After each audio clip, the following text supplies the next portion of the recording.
আমার জীবনে ঘটে যাওয়া ঘটনাটি অনেক বড়, তাই যতটা সম্ভব সংক্ষেপে বলার চেষ্টা করছি।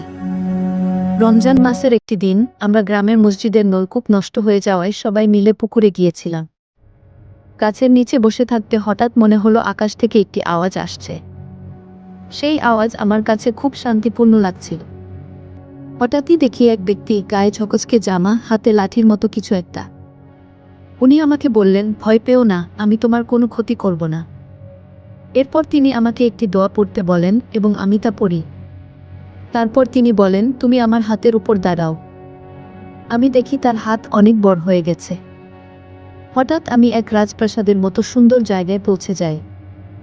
চারপাশে ফুলের বাগান, কাচের মতো ঝকঝকে রাস্তা। তিনি আমাকে এক ঘরে নিয়ে গেলেন। সেখানে একজন মহিলাও ছিলেন, যিনি বললেন, এই আমার মেয়ে। তবে মেয়েটির মুখ সব সময় আবৃত থাকত। পরে জানলাম সে আমার জন্য অপেক্ষা করছে।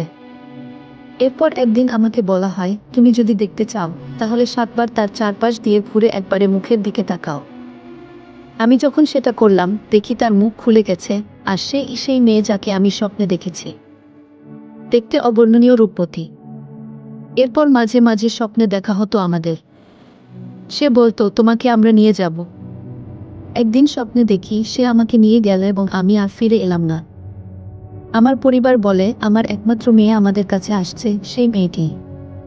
তবে মেয়েটিকে ছাড়া কিছুই মনে ছিল না। একদিন বাজার থেকে ফিরছিলাম, হঠাৎ রাস্তায় সেই মেয়েটি হাজির।